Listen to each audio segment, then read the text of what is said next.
Mari kita terus menyembah Tuhan. Haleluya. Roh Allah yang hidup penuhi kami. Roh Allah yang hidup pulihkan kami. Dan turunlah urapan ke atas kami, membangkitkan kuasa-Mu di dalam kami. Haleluya, kita sama-sama menyembah. Kita katakan bahwa Roh Allah yang hidup penuhi hati kita. Roh Allah yang hidup penuhiku, Roh Allah yang hidup pulihkanku, turunlah urapan ke atasku, membangkitkan kuasa-Mu, membebaskan hidup yang terbelenggu, memulihkan hati mereka yang tertekan, serta menjelikan mata yang buta. Jadikan hidupku Allahku dipenuhi urapan baru, menyatakan kebesaran kuasa-Mu.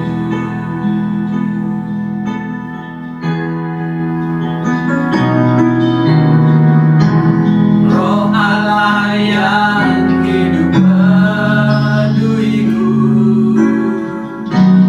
Roh Allah yang hidup pulihkanku, turunlah urapan atasku, membangkitkan kuasa-Mu, membebaskan hidup yang terbelenggu, memulihkan hati mereka yang tertekan,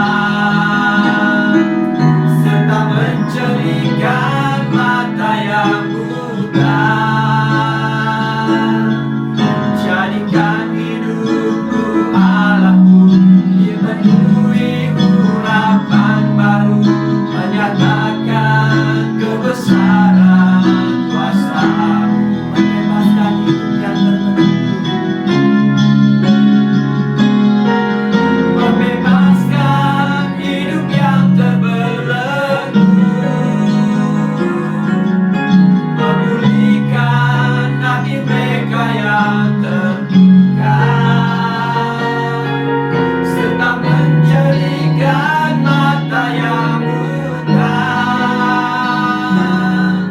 Jadikan hidupku Allahku dipenuhi urapan baru, menyatakan kebesaran kuasa-Mu.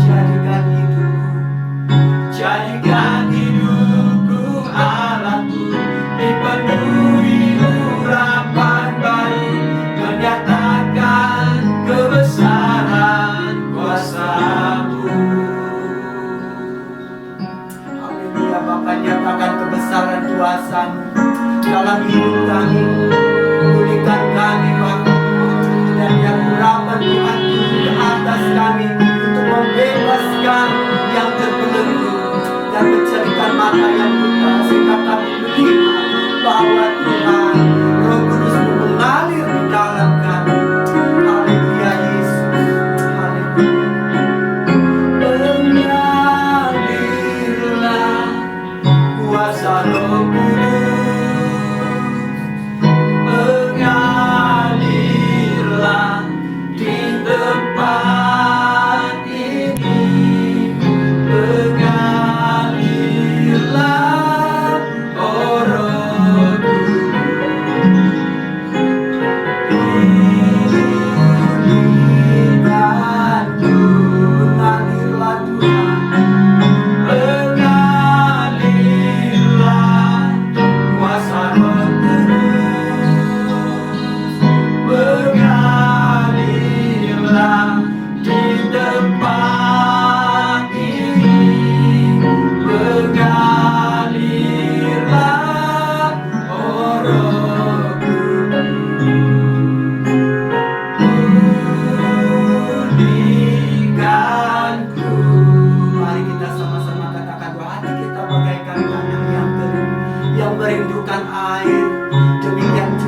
jiwa kita yang haus akan Tuhan. Bagaikan tanah kering yang merindukan air, demikianlah jiwaku haus akan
Puji Tuhan, kita dapat bertemu kembali dalam kesempatan ini, di mana kita akan mengadakan persekutuan doa bersama.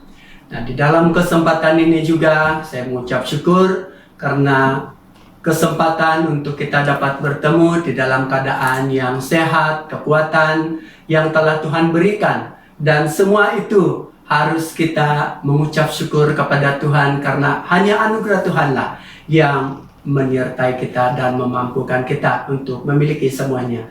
Nah, dalam kesempatan pada malam hari ini, saya rindu untuk membawa kita dengan sedikit renungan firman Tuhan. Dan mari kita sama-sama membuka firman Tuhan Alkitab di dalam Injil Matius pasal 12 ayat 43 sampai ayat 45.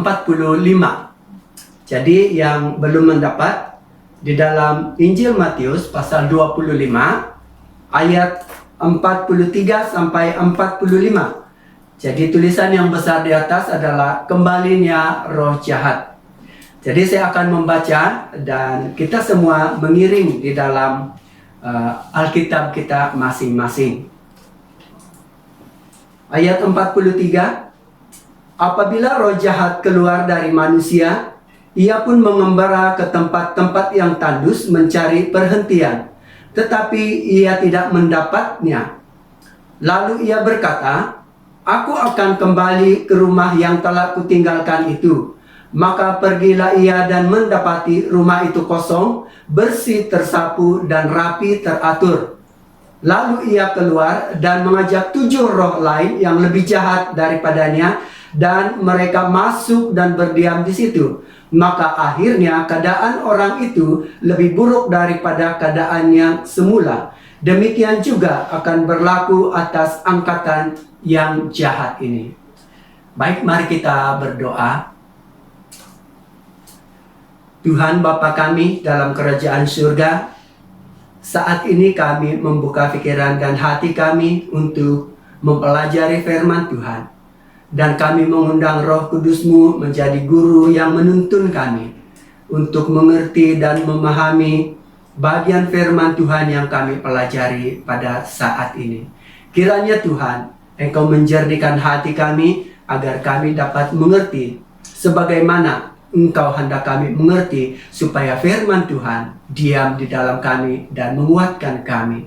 Di dalam nama Tuhan Yesus kami berdoa. Haleluya Tuhan. Amin. Baik, di dalam pembacaan kita tadi kita telah melihat dan kita telah pun mengetahui bahwa dikatakan apabila roh jahat keluar dari manusia. Nah, satu hal yang perlu kita ketahui adalah roh jahat itu berarti adanya satu kuasa lain yang coba hidup di dalam kehidupan yang lain. Ini adalah caranya roh jahat untuk mempengaruhi seseorang. Nah, roh jahat ini di dalam Alkitab, di dalam firman Tuhan menyatakan ataupun dijelaskan bahwa ini adalah satu kuasa kejahatan yang bersumber daripada iblis. Nah, kalau kita katakan roh jahat, ada banyak macam roh jahat. Dan apabila roh jahat ini hidup di dalam seseorang, mengintimidasi seseorang, maka roh jahat itu akan mengubah pola hidup seseorang supaya menjadi jahat. Nah, pada kali ini, dalam kesempatan ini, saya ingin mengajak kita untuk membahaskan satu tema, yaitu menang terhadap intimidasi roh jahat. Menang terhadap intimidasi roh jahat. Kalau kita katakan intimidasi, arti intimidasi itu adalah satu kesan, akibat, ataupun tekanan yang diakibatkan oleh sesuatu kuasa lain. Maksudnya kuasa ini menekan, mengintimidasi sehingga dia menguasai supaya kehidupan ataupun apa yang dikuasai ini akan menyerupai apa yang coba menguasai. Maksudnya intimidasi adalah menekan berulang-ulang, berkali-kali sehingga apa yang diinginkan itu terjadi atas apa yang ditekannya itu. Jadi itu artinya intimidasi. Jadi pada kali ini kita akan coba belajar ataupun memahami menang terhadap intimidasi roh jahat. Kalau kita katakan intimidasi roh jahat, berarti adanya kejahatan, adanya kuasa kejahatan yang coba menguasai sesuatu. Dan tentunya yang ingin dikuasai itu adalah yang baik. Kita melihat bahwa apabila roh jahat keluar dari manusia, ia pun mengembara ke tempat yang tandus. Tempat yang tandus di dalam bagian firman yang lain dalam perjanjian lama. Kita melihat bahwa tempat yang tandus itu menggambarkan satu tempat yang tidak baik, yang adanya kuasa roh-roh jahat, yang adanya penyembahan berhala. Dan itu menjadi satu tempat yang dipercayai oleh orang Yahudi sebagai tempat yang tidak baik.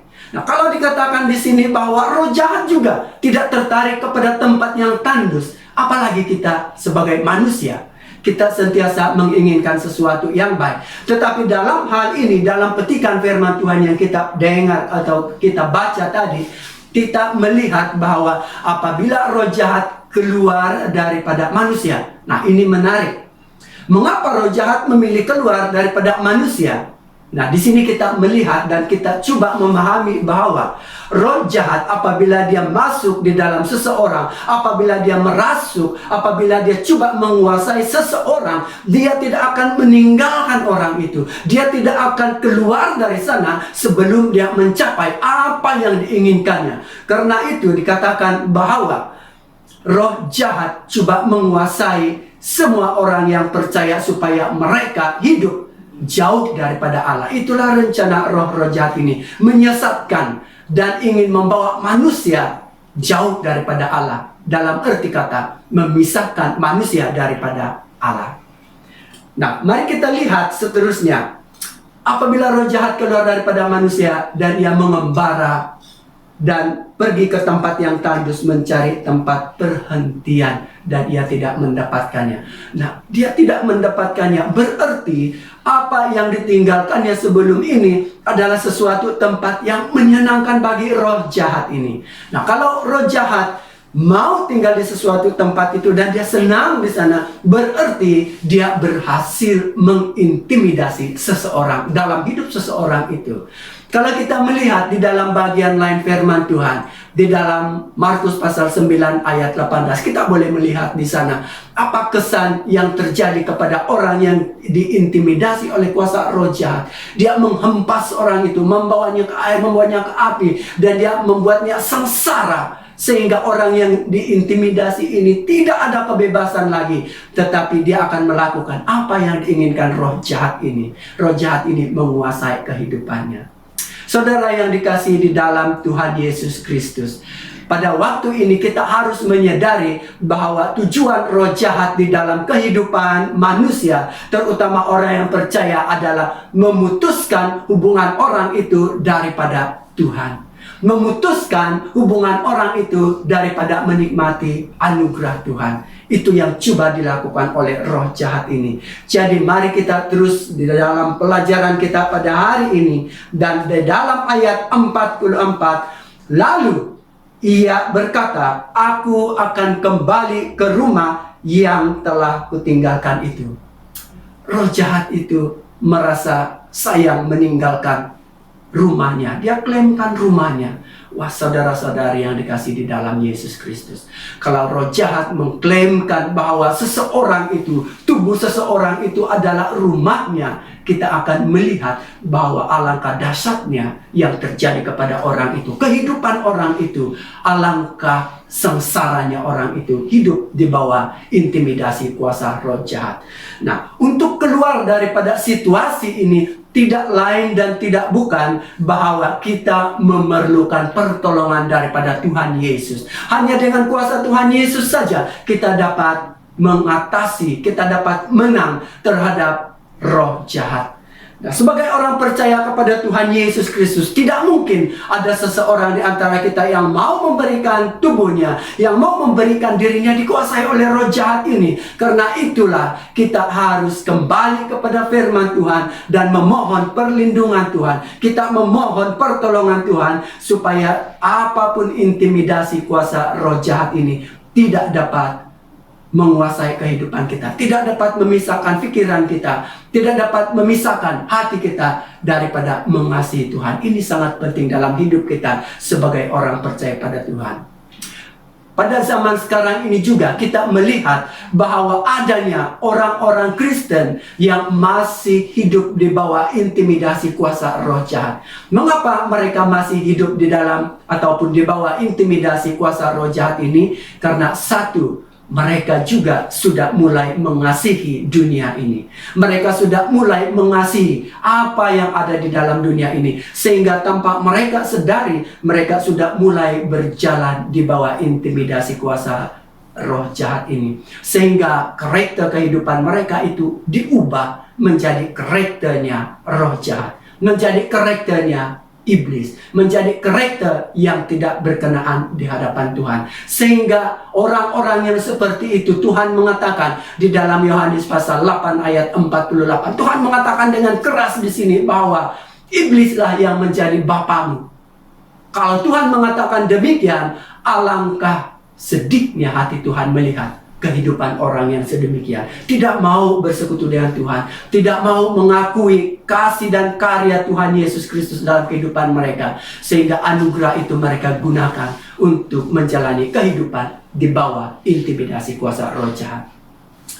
Bagaimana kita dapat menang terhadap intimidasi kuasa roh jahat ini? Kita mengetahui bahwa dikatakan intimidasi itu adalah sesuatu yang berulang-ulang dilakukan. Sesuatu tekanan yang harus dilalui oleh seseorang itu berkali-kali. Dalam kehidupan kita sebagai orang percaya, kita harus menyadari hal ini.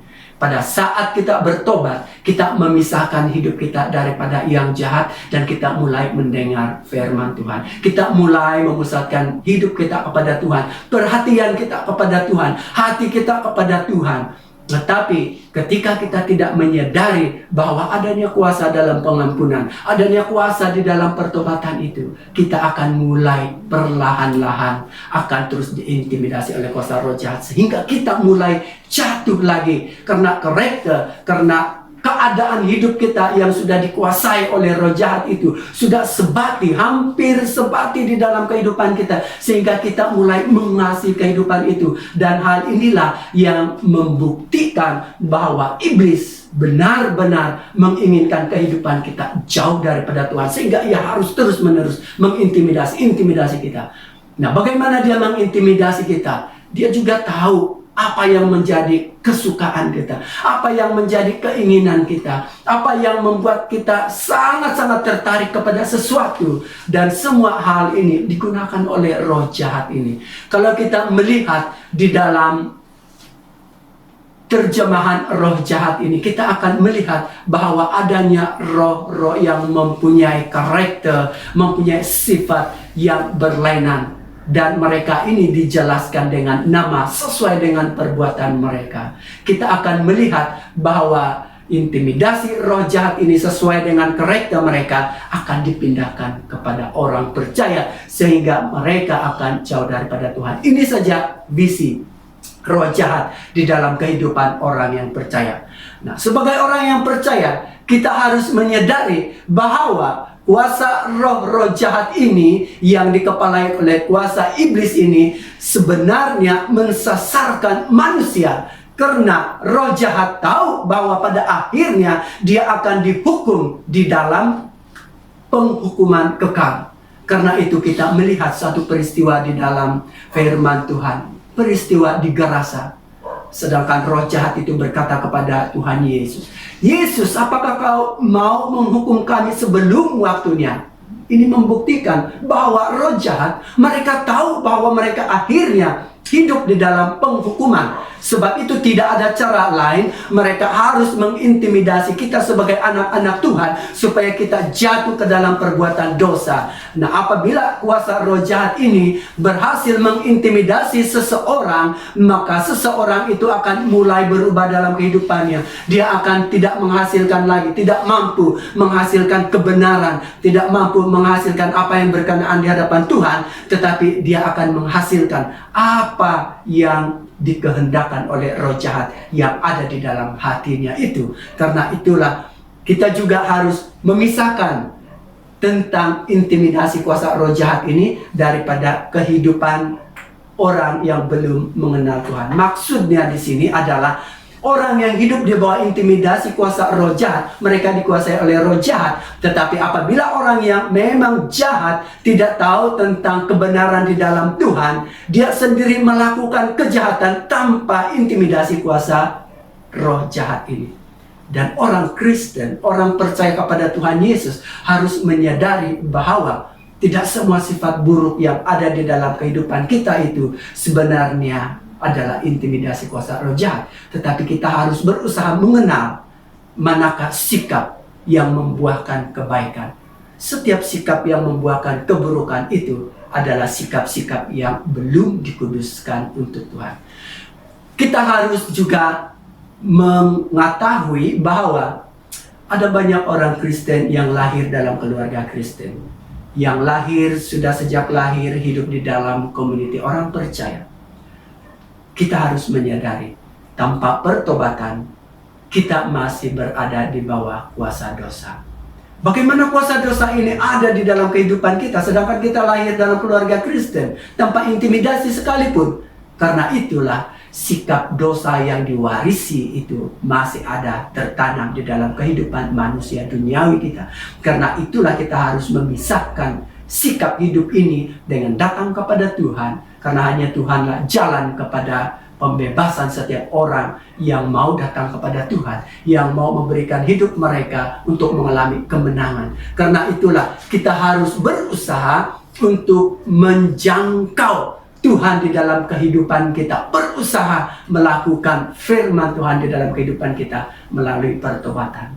Dalam pertobatan kita inilah kita harus mempunyai satu pengalaman yang baru dalam kehidupan kita. Dan hidup lama kita ditinggalkan dan kita hidup di dalam suatu kehidupan yang baru, hidup dalam penuh sukacita. Nah, kuasa pertobatan ini akan membawa kita kepada pengenalan yang baru akan Tuhan, dan di sini kita akan mulai mengalami berkat-berkat daripada Tuhan dalam kehidupan kita. Berkat daripada surgawi itu terus mengalir dalam kehidupan kita karena kita sudah mulai berubah di dalam kehidupan kita.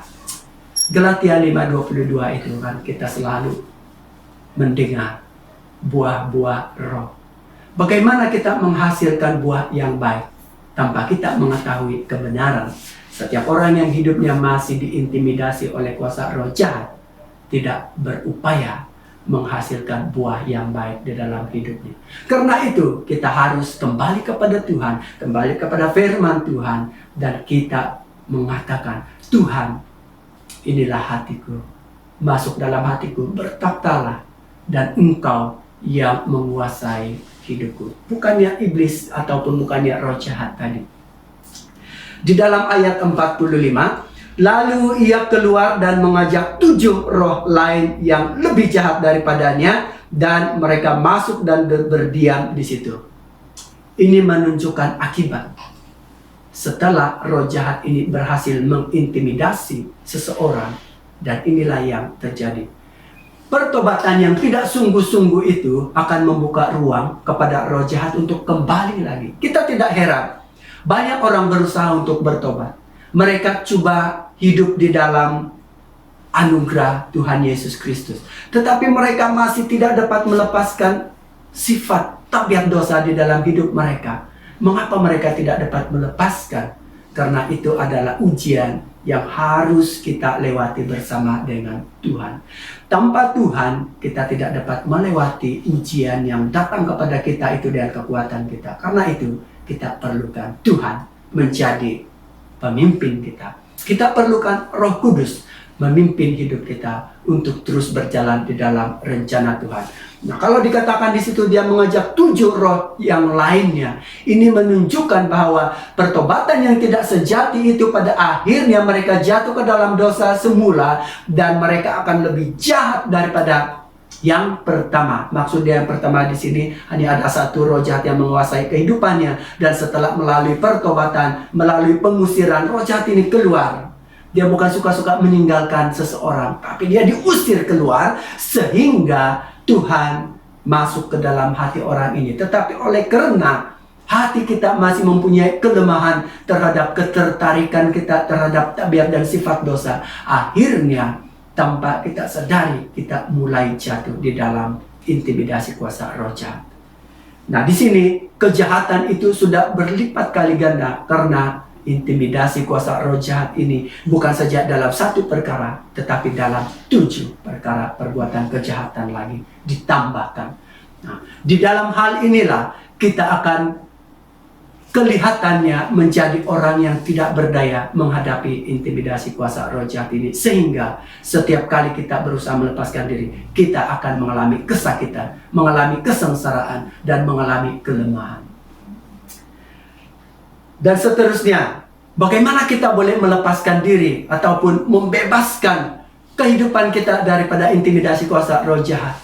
Kita harus kembali kepada firman Tuhan. Tuhan katakan di dalam firman-Nya, marilah kepadaku, hai kamu yang letih lesu, yang berbeban berat, aku akan memberikan kelegaan. Kalau kita percaya kepada setiap firman Tuhan, maka kita akan mulai mengalami sesuatu yang baru di dalam hidup kita. Kita akan mulai mengalami kasih Tuhan yang nyata di dalam kehidupan kita. Walaupun adanya tekanan-tekanan, walaupun adanya intimidasi dari kuasa roh jahat, tetapi kita terus katakan, dalam nama Tuhan Yesus, saya menolak semua intimidasi kuasa roh jahat. Dalam nama Tuhan Yesus, saya tolak semua sifat-sifat yang telah dihasilkan karena intimidasi kuasa roh jahat, dan kita akan mengalami kebebasan di dalam Tuhan Yesus Kristus. Nah, karena itu, saudara-saudari yang dikasihi di dalam Yesus Kristus, kita tidak mempunyai cara lain, kita tidak mempunyai jalan lain selain melalui Yesus Kristus. Karena hanya di dalam Dialah ada kelepasan, hanya di dalam Dialah ada kemenangan, hanya di dalam Dialah ada kesembuhan terhadap berbagai-bagai macam penyakit yang diakibatkan oleh intimidasi kuasa roh jahat ini. Dan karena itu kita harus memuliakan Tuhan, kita harus meninggikan Dia, karena Dia mengatakan bahwa semuanya sudah selesai Dia kerjakan, dan kita hanya menerima anugerah daripada Tuhan itu, dan kita terus mengatakan, di dalam kasih anugerah Tuhan Yesus Kristus, kami dan saya mengalami kebebasan, saya mengalami pemulihan, saya mengalami kekuatan, dan saya mengalami kemenangan. Dan kita katakan kepada roh jahat, di dalam nama Tuhan Yesus, engkau tidak ada tempat di dalam hatiku, engkau tidak ada tempat di dalam hidupku, engkau tidak ada tempat dalam pikiranku, karena Tuhanlah yang ada di dalam pikiran dan hidupku. Dan karena itu, saudara-saudari yang dikasihi di dalam Yesus Kristus, untuk mengalami kuasa di dalam Yesus Kristus, kita harus setiap hari berjalan bersama Tuhan.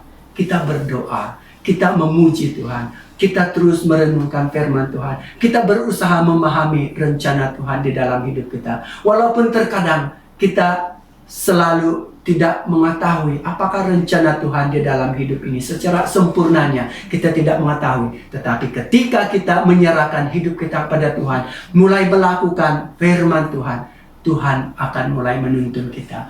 Dia memimpin kita. Tuhan membimbing kita. Bukan saja membimbing kita, Dia akan menjadi gembala yang baik bagi kita, membawa kita ke padang rumput yang hijau, ke air yang tenang. Dia akan memuaskan hidup kita, sehingga intimidasi kuasa roh-roh jahat itu kita dapat singkirkan bersama-sama dengan Tuhan, karena Tuhanlah kekuatan kita.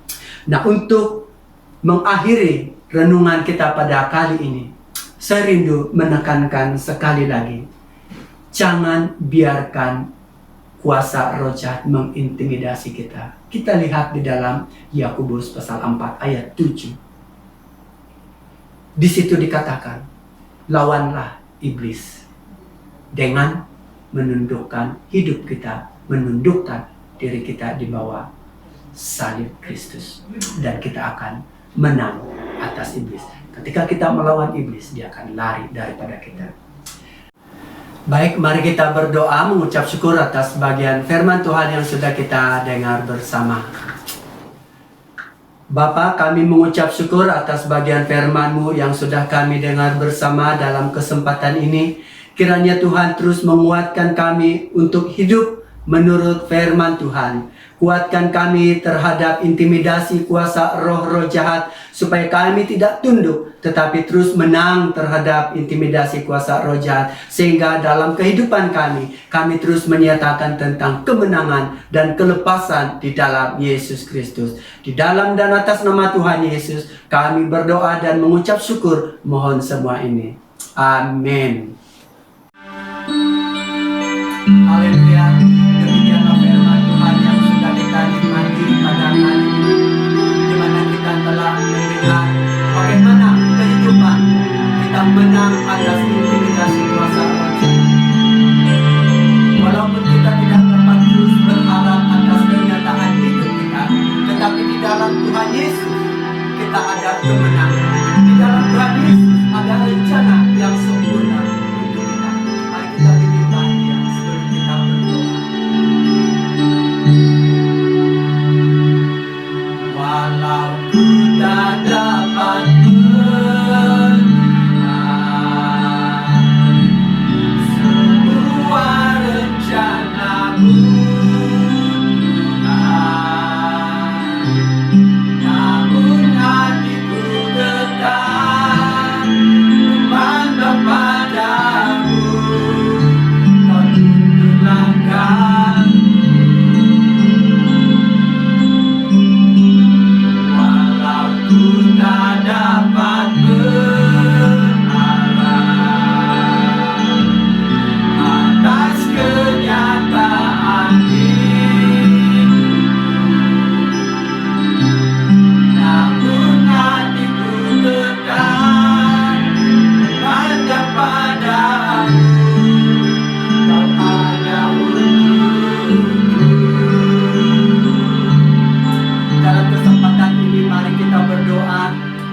Sekiranya kalau selama ini kita masih hidup di dalam intimidasi kuasa roh jahat, inilah waktunya bahwa kita yakin dan percaya bahwa di dalam Yesus Kristus ada kelepasan, ada kesembuhan, ada kemenangan, dan ada kemenangan atas intimidasi kuasa roh jahat.